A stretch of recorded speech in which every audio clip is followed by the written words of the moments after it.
Jadi anatomi itu adalah ilmu yang mempelajari tentang potongan atau bagian dari tubuh manusia ya. Bisa itu dalam bentuk jaringan, bisa itu berupa organ, bisa itu berupa sel. Pokok potongan atau bagiannya saja.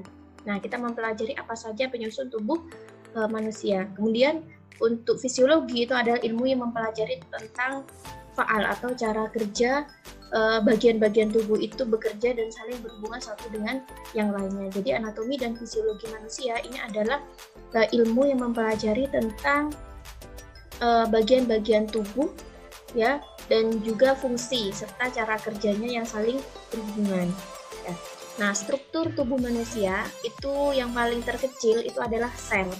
Nah, kenapa sel itu disebut dengan bagian tubuh yang paling terkecil ya?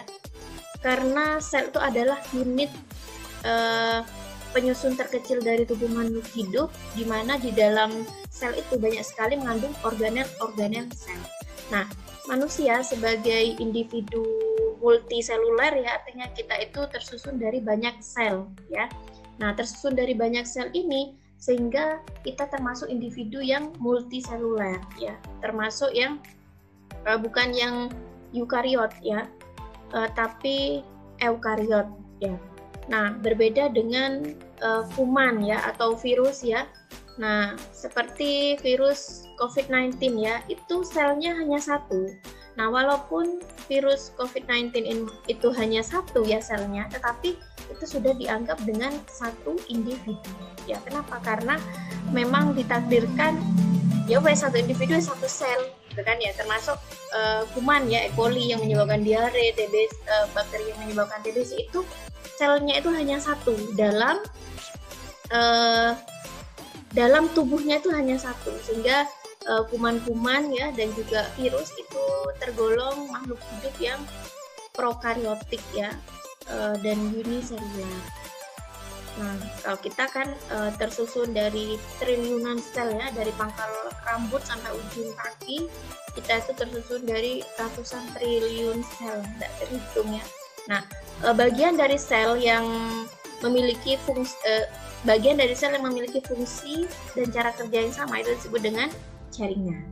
Ya, contohnya jaringan epitel, jaringan saraf, kemudian ada jaringan ikat, begitu ya. Ada jaringan apalagi yang satu itu jaringan ikat, epitel, kemudian saraf, kurang satu, epitel, saraf, ikat, jaringan otot ya.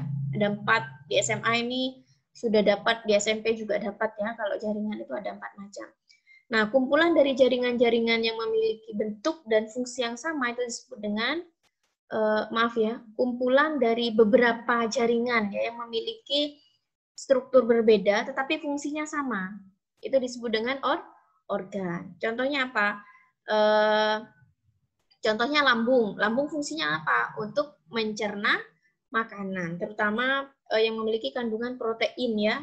Nah, organ yang ada di lambung kita itu kalau melihat dari slide ini ya, lambung kita ya itu terdiri dari 4 macam jaringan ya. Ada jaringan otot, ada jaringan ikat ya, ada jaringan epitel ya. Nah, ini satu organ tetapi memiliki lebih dari satu jaringan ya. Walaupun 3 tetapi fungsinya itu sama, yaitu membantu dalam proses pencernaan makanan gitu ya. Walaupun fungsi secara spesifik epitel itu beda, jaringan ikat beda, kemudian jaringan epitel jaringan darah, jaringan saraf beda ya, tetapi mereka itu saling bekerja sama bagaimana caranya lambung kita itu dapat mencerna protein dengan baik ya, bisa menghasilkan asam pedu dan lain-lain sehingga pencernaan kita tidak terganggu ya. Nah, kumpulan dari organ-organ seperti rongga mulut, tenggorokan, ya lambung, pankreas, usus halus, usus besar, rektum sampai ke anus itu disebut dengan sistem organ. Kenapa disebut dengan sistem organ? Karena saling berhubungan antara organ satu dari rongga mulut ya sampai ke rektum itu tujuannya satu, yaitu untuk proses pencernaan nutrisi ke dalam tubuh ya. dalam proses sistem pencernaan. Nanti sistem pencernaan kita bahas di bab berbeda ya. Begitu maksudnya ya. Jadi walaupun susunan jaringan pada sel usus dan anus itu beda, tetapi mereka saling terkait satu dengan yang lain. Itulah yang disebut dengan sistem organ. Ada sistem darah, ada sistem kardiovaskuler, ada sistem saraf, ada sistem otot, ya ada sistem hormon, dan banyak sistem-sistem lainnya yang kita pelajari selama 14 kali pertemuan.